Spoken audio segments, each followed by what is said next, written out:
பராசக்தி படக்குழு வந்து டெல்லியில பங்கேற்று இருந்தாங்க. அது விமர்சனத்துக்கு உள்ளா இருக்கு. என்ன விமர்சனம்? மாணிக் தாகூர்லாம் வந்து இதுதான் வந்து விஜய் அவர்லாம் சொல்றாரு அப்படின்ற மாதிரி சொல்லி அவர் என்ன பதிவிட்டு இருக்காரு மேடம்? சங்கி குழுவுடன் பராசக்தி குழு இணைந்திருக்கு. சங்கி குழுவோட தமிழகமே இணைய போகுதுப்பா. மாணிக் தாக்கூர் உட்கார்ந்து அழுதுட்டு இருக்க வேண்டியதான். மாணிக் தாக்கூர் உட்கார்ந்து அதனால சங்கி குழுவோட தமிழகமே இணைய போது 2026ல சங்கே முழங்கு என்று சங்கிகளே முழங்க போறோம். அதனால நான் கேக்குறேன், தமிழுக்கு தலைநகரில் மரியாதை கொடுக்கப்பட்டதுன்னு ஏன் எடுத்துக்கல? தீ பரவட்டும் அப்படின்னு சொல்லிட்டு அது மாதிரி தான் தீ பரவட்டும்னு சிவகார்த்திகேயன் முதற்கொண்டு எல்லாரும் டெல்லி வந்துட்டாங்க. இதான் நாங்க சொன்னோம்னு சொல்றீங்க.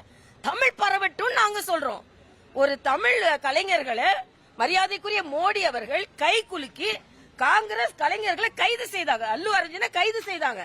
ஆனா மரியாதைக்குரிய மோடி அவர்கள், அது ஜிவி பிரகாஷா இருக்கட்டும், மோகனா இருக்கட்டும், சிவகார்த்திகேயனா இருக்கட்டும், வந்து கை குலுக்கி தமிழ் கலைஞர்களுக்கு மரியாதை செலுத்தினார்கள் என்று ஏன் எடுத்துக்கொள்ளக்கூடாது? ஆக தமிழுக்கு தலைநகரில் பாரதிய ஜனதா கட்சி மரியாதை கொடுத்ததுன்னு ஏன் எடுத்துக்கொள்ளக்கூடாது? டெல்லிக்கு போனாலே உங்களுக்கு ஏன் விலவிலக்கு போகுதுன்னு எனக்கு தெரியல. அந்த படக்குழு மட்டும் ஏன் அழைச்சீங்க? இப்ப அந்த படக்குழு தான் இப்போ அந்த படம் தான் எனக்கு ரிலீஸ் ஆயிருக்கு. நீங்க அந்த படக்குழுவை நடிக்க வைப்பீங்க, என் கூப்பிட கூடாதா? அதனால அந்த படம் தானே புதுசா ரிலீஸ். இல்ல ஒருவேளை விஜய் படம் ரிலீஸ் ஆனா கூட விஜய் கூட கூப்பிட்டுருக்கலாம். அதனால ஒன்னும் பிரச்சனை இல்ல. ஏன் அவரு நடிகரா இருந்தா கூப்பிட போறாங்க. அவர் வந்து தலைவர் ஆன பிறகு கூப்பிடலாமா வேணாமான்னு அவரே தான் முடிவு பண்ணுவாரு. அதனால சிவகார்த்திகேயன் குழு வந்து இப்ப நான் என்ன கேக்குறேன், பராசக்தி படக்குழு அங்க வந்ததுல நீங்க ஏங்க இப்போ பயங்கர சக்தியா மாறிக்கொண்டிருக்கிறீங்க? அதனால திரைப்பட கலைஞர்கள் எந்த கருத்தை சொன்னாலும் அவர்கள் ஆதரிக்கப்படுபவர்கள்.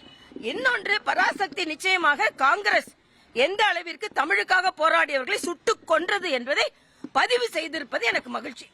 இன்னொன்னு, பராசக்தியோட தயாரிப்பாளர் நேத்து ஒரு பேட்டி கொடுத்திருக்காங்க.